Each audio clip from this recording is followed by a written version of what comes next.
कृषि कानून और किसान आंदोलन को लेकर अचानक हलचल तेज हो गई है। देश से विदेश तक खुलकर किसान आंदोलन की आड़ में एंटी मोदी एजेंडा चल रहा है।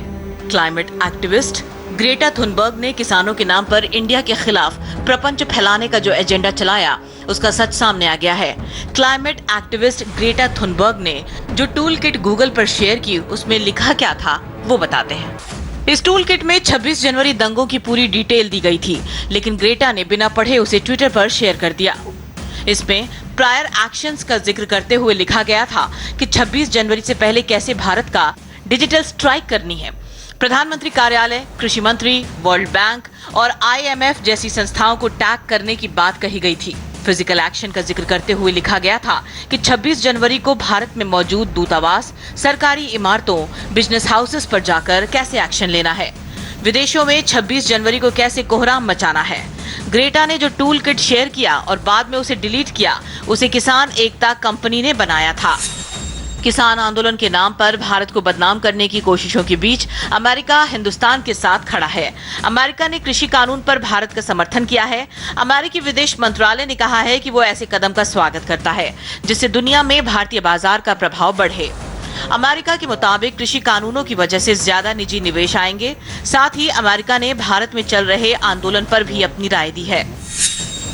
कांग्रेस महासचिव प्रियंका गांधी ट्रैक्टर परेड में स्टंट के दौरान मारे गए नवरीत सिंह के परिवार से मिलने के लिए जब रामपुर रवाना हुई तो उनके काफिले के साथ हादसा हो गया। यूपी में हापुड़ रोड पर प्रियंका गांधी के काफिले में शामिल 4 वाहनों की आपस में टक्कर हो गई। अच्छी बात ये रही कि इस हादसे में किसी को चोट नहीं लगी। काफिले में शामिल अगली कार के ड्राइवर ने अचानक ब्रेक लगाई, जिसके बाद पीछे चल रही कारों की टक्कर हो गई। टक्कर के बाद काफिला कुछ देर रुका, लेकिन एक बार फिर रामपुर के लिए आगे बढ़ गया। प्रियंका रामपुर पहुंची और नवरीत सिंह के परिवार के साथ मुलाकात भी की, लेकिन प्रियंका एक बार भी दिल्ली पुलिस के जवानों का हाल जानने के लिए अस्पताल नहीं गई। 4 फरवरी 1922 को चौरी चौरा में हुई घटना से देश की आजादी के आंदोलन को एक नई दिशा मिली थी। चौरी चौरा घटना को आज 100 साल हो गए। इस मौके पर प्रधानमंत्री नरेंद्र मोदी ने चौरी चौरा शताब्दी समारोह की शुरुआत वीडियो कॉन्फ्रेंसिंग के जरिए की। इस दौरान पीएम ने कहा कि चौरी चौरा में जो हुआ वो सिर्फ एक थाने में आग लगाने की घटना नहीं थी, इससे एक बड़ा संदेश अंग्रेजी हुकूमत को दिया गया। 100 वर्ष पहले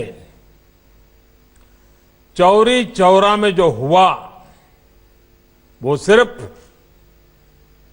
एक आगजनी की घटना, एक थाने में आग लगा देने की घटना सिर्फ नहीं थी। चौरी चौरा का संदेश बहुत बड़ा था, बहुत व्यापक था। आग थाने में नहीं लगी थी, आग जन जन के दिलों में प्रज्वलित हो चुकी थी। चौरी चौरा के ऐतिहासिक संग्राम को आज देश के इतिहास में जो स्थान दिया जा रहा है, उससे जो जुड़ा हुआ प्रयास हो रहा है वो प्रशंसनीय है।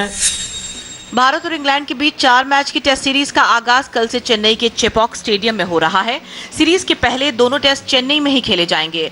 वर्ल्ड टेस्ट चैंपियनशिप के फाइनल में अपनी सीट पक्की करने के लिए टीम इंडिया को ये सीरीज हर हाल में अपने नाम करनी होगी। सीरीज का आगाज कल से है और आज टीम इंडिया के खिलाड़ियों ने मैदान पर जमकर अभ्यास किया, साथ ही फोटोशूट में भी हिस्सा लिया, जिसमें सबसे पहले नंबर आया टीम इंडिया की सबसे मजबूत दीवार चेतेश्वर पुजारा का। पुजारा ने अलग अलग एंगल से फोटो क्लिक करवाई। पुजारा के साथ मैदान पर बल्लेबाजी करने विराट आते हैं और फोटोशूट में भी कप्तान विराट ही आए। इस शूट में टीम इंडिया के कप्तान विराट कोहली किसी मॉडल से कम नहीं लग रहे थे। विराट के बाद तो एक एक करके सभी खिलाड़ियों की लाइन ही लग गई। पहले मोहम्मद सिराज आए, फिर ऑलराउंडर हार्दिक पांड्या का नंबर आया, जो लंबे समय बाद टेस्ट क्रिकेट में वापसी कर रहे हैं।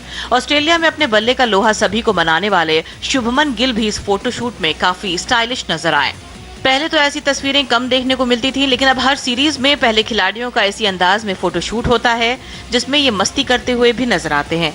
उम्मीद तो यही है कि जिस अंदाज में खिलाड़ियों ने फोटोशूट में टशन दिखाया, उसी अंदाज में इंग्लैंड के खिलाफ मैदान पर हल्ला बोले।